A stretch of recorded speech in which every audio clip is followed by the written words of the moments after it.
弟兄姊妹平安，今天是2024年的10月25号。今天的经文是诗篇126篇，耶利米书26章12节到24节，希伯来书第7章11节到20节。今天要跟大家分享的主题是生存或是死亡。祭司的工作是为了帮人家献祭，无论是赎罪祭、是生祭、是感谢祭、是烧祭或是其他的献祭，都是为了要使人更亲近上帝，得蒙上帝的赐福与救恩。那换句话说，亲近上帝就可以得着生命，那么背离上帝就会失去生命。先知的工作是宣达上帝的命令，使人明白能够跟随。上帝赏赐人机会回转向他，因此他就要改变心意，不再处罚人。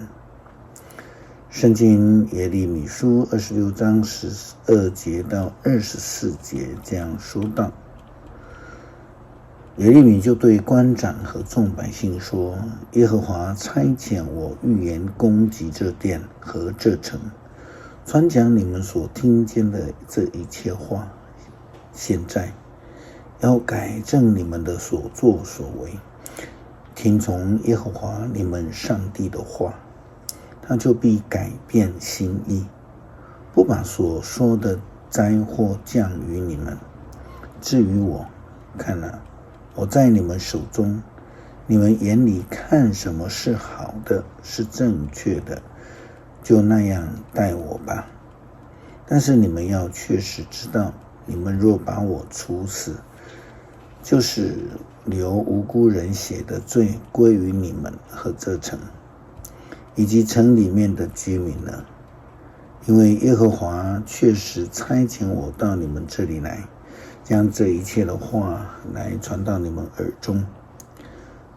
官长和众百姓对祭司和先知说，这人是不该死的，因为他奉耶和华我们上帝的门向我们说话。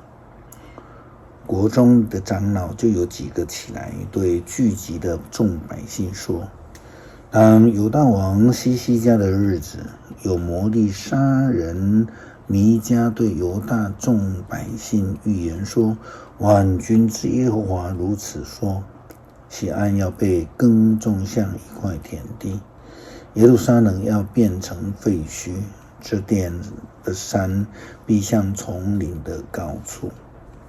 犹大王西西家和犹大人岂是把他们处死呢？西西家岂不是敬畏耶和华，恳求耶和华施恩吗？耶和华就改变心意，不把所说的灾祸降于他们。若处死这人，我们就做了大恶，害死了自己。有一个人是示玛雅的儿子基列，耶林人乌利亚也奉耶和华的名说预言。他说预言攻击这城和这地，和耶利米所说的完全一样。约雅敬和他所有的勇士官长听见了乌利亚的话，王就想要把他处死。乌利亚听见就惧怕，逃往埃及去了。约雅敬王差雅各坡的儿子以利拿单带领几个人前往埃及，他们将乌利亚从埃及带出来，解送到约雅敬王那里。王用刀杀了他，把他的尸首抛在平民的坟地里。然而沙番的儿子亚希干保护耶利米，不将他交在百姓手中，以免把他们处死。在摩西旧约的律法时代，其实律法是为了使人得生命，因为遵守上帝的诫命律法，就会得到上帝的赐福跟救恩。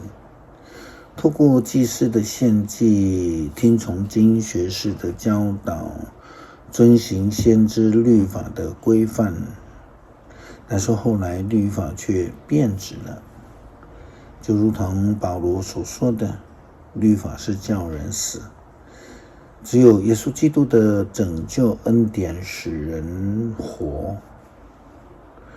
希伯来书第7章11节到20节谈到了耶稣基督，他是大祭司，就如同麦基洗德祭司的职分一样。从前颁给以色列人民法律，根据利未的祭司制度的，那么要是利未祭司制度的工作是完全的，就用不着另一种麦基洗德，不是亚伦制度的祭司出现。既然祭司制度改变，法律也改变，我们的主就是现在所讨论的那一位，是属于另一支族的。这一支族从来没有人当过祭司，在祭坛前供职。大家知道我们的主是属于犹大支族的。摩西讲到祭司的时候，并没有提及这一支族，现在事情更加明显了。另外一个像麦基洗德的祭司已经出现，他成为祭司并不是由于世系承袭下来的条例，而是由于那无穷生命的大能。因为圣经见证说，你要依照麦基洗德系列永远做祭司，这样旧约条例被废弃，因为它软弱无能，没有用处。摩西的法律不能够使任何事达到完全。现在我们有了更好的盼望，借着它，我们可以接近上帝。此外，还有上帝的誓言。别的祭司被锋利的时候，并没有这种誓言。是的，靠着摩西的律法是不能够使人得到完全的。只有耶稣基督是我们更好的盼望、恩典和拯救。在我们的周遭，其实有非常多的假借律法规范，想要钳制人的思想作为，但是那一些都是引人离开上帝，进入死亡的陷阱。基督徒应当要追求的是顺服主的诫命，领受基督的救恩。诗篇126篇，当耶和华使西安被掳的人归回的时候，我们好像是做梦的人。那时我们满口嬉笑，满舌欢呼。那时列国中就有人说，耶和华为他们行了大事。耶和华果然为我们行了大事，我们就欢喜。耶和华，求你使我们这些被掳的人归回，好像尼格夫的河水复流，流泪撒种的必欢呼收割，那带种流泪出去的必欢呼的带禾捆回来。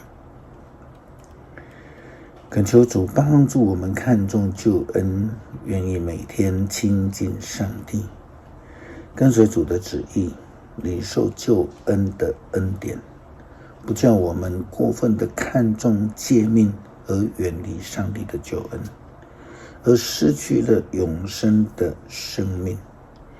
祷告，奉主耶稣基督圣名求，阿们。